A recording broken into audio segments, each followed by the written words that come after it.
gosti, dragi prijatelji. Čast mi je i zadovoljstvo što smo danas ovdje u Ljubljani na promociji turističkih potencijala Crne Gore, jer Crna Gora želi i danas i ovom prilikom da u kontinuitetu bude predstavljena slovenačkoj državi, slovenačkim građanima, a prije svega ovamo važnim gostima iz medija i turističkih organizacija koji će da propratiti našu današnju manifestaciju, gdje ćemo vam prikazati i postojeće i nove kapacitete koji se grade u Crnoj Gori. Crna Gora kao turistička destinacija i svojim strateškim opredjeljenjem njene zvanične državne politike je otvorila široko vrata svim investitorima sa svih kontinenata koji danas ulažu u našu turističku privredu ogromna sredstva. Tako da danas u Crnoj Gori se što u infrastrukturi, što u objektima ulaže skoro 2 milijarde eura i to je prilika da čujete, da vidite, da pitate, jer ovdje su predstavnici turističkih organizacija nacionalne, krovne organizacije i turističkih organizacija iz Boke, Budve, Bara, Ulcinja. Nadamo se da će u buduće biti sa sjevera. Počeli smo da gradimo autoput, tako da će Crna Gora biti dostupnija za koju godinu kao destinacija do koje se može doći ne samo avionom kvalitetno, nego se može doći naravno i morskim putem, možda najkomfortnije na čitavom Jadranu u odnosu na našu konkurenciju, naše komšije. I želim da naravno probate dio naše nacionalne kuhinje. Želim se zahvaliti domaćinima koji su ovdje danas zajedno sa nama, lokalu AS, njegovom vlasniku Raspopoviću koji nas je u svojoj kući ovdje ugostio, da se osjećate i vi i mi kao u sopstvenoj kući.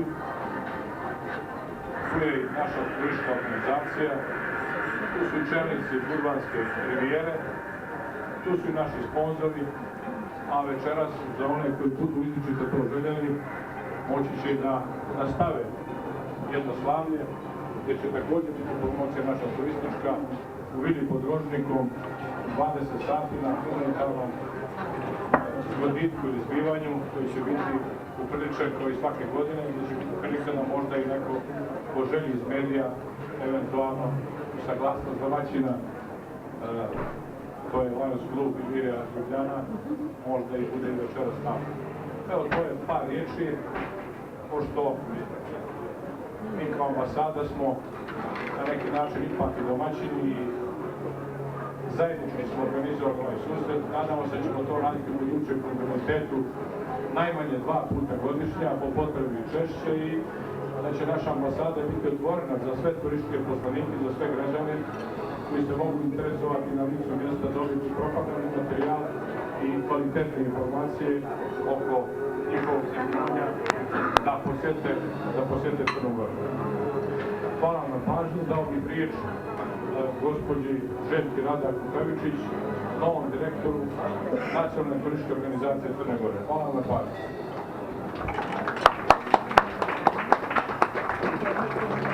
Hvala ambasadore,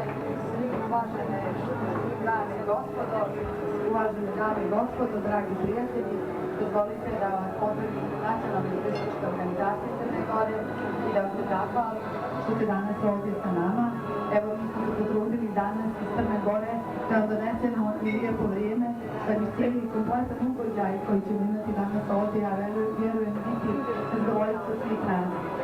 Vi svi jako dobro znate gdje je Crna Gora i danas nam je želja samo da vas upoznamo sa onim što to Crna Gora ima novo u ovoj turističkoj sezoni koja je već počela u odnosu na prethodne.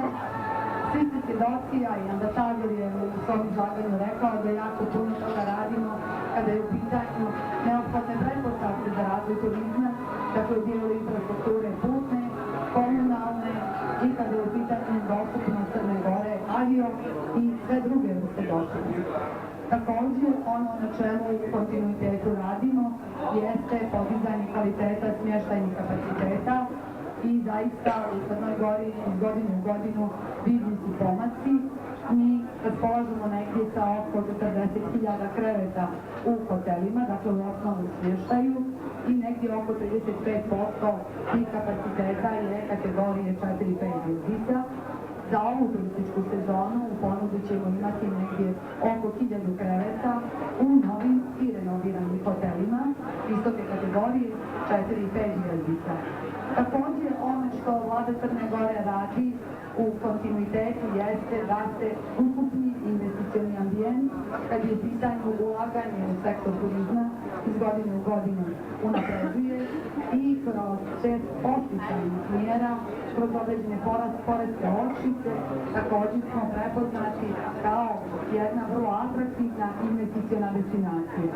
Podsjetit ću vas da u Crnoj Gori možemo biti ponosni jer imamo neke od poznatih brendova kao što je Aman Resort, kao što je Porto Montenegro, a u narednim godinama očekujemo uskoro da ćemo imati još neke od brendova kao što je recimo One and Only, završava se Hotel Hilton do kraja godine. Dakle, te greenfield investicije koje se realizuju u Crnoj Gori će biti jedna nova dodatna ponuda našoj ukupnoj turističkoj ponudi. Ono što mi smatramo da je konkurentska prednost Crne Gore u odnosu na druge destinacije jeste upravo to jedinstvo različitosti na malom prostoru. Dakle, pored te ponude more, sunca, plaže koja je dominantna u Crnoj Gori, ono na što smo posebno ponosni jeste ponuda naših nacionalnih parkova i uopšte sjevernog regiona Crne Gore. Dakle, visoke planine, prelijepa jezera, ono u čemu možete uživati jesu prelijepe staze za planinarenje, negdje oko 700 km staza su označene i postavljene signalizacija za pješačenje, preko 1800 km staza za biciklizam i planinski biciklizam koji vidimo da je vrlo zastupljen ovdje u Sloveniji. Također brojne ponude kao što su tematske staze, putevi meda, putevi sira, rafting, kanjoni, zipline i ono što je svakako interesantno za goste jesu eko i etno sela koje imamo jako puno u Crnoj Gori.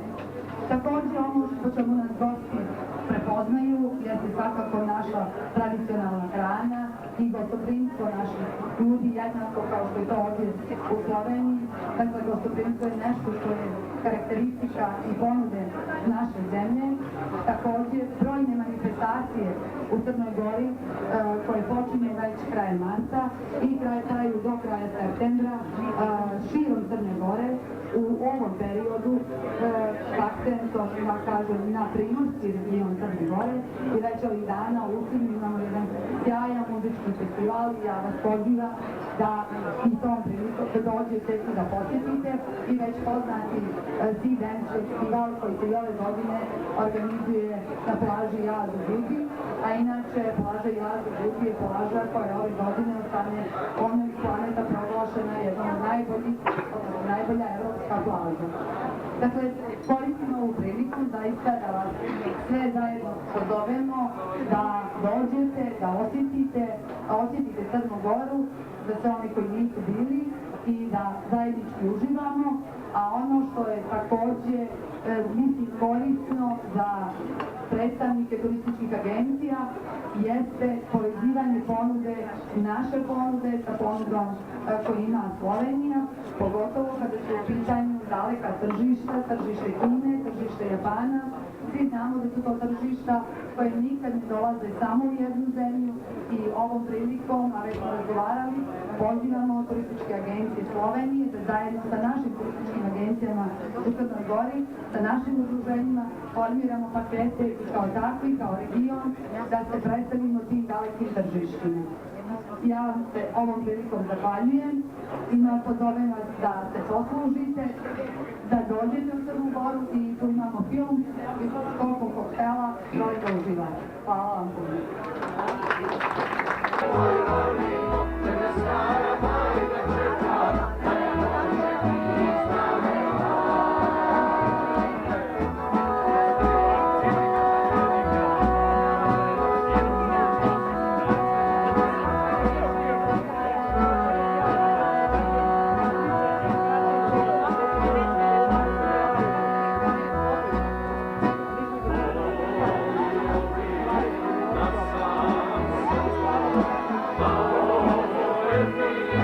ja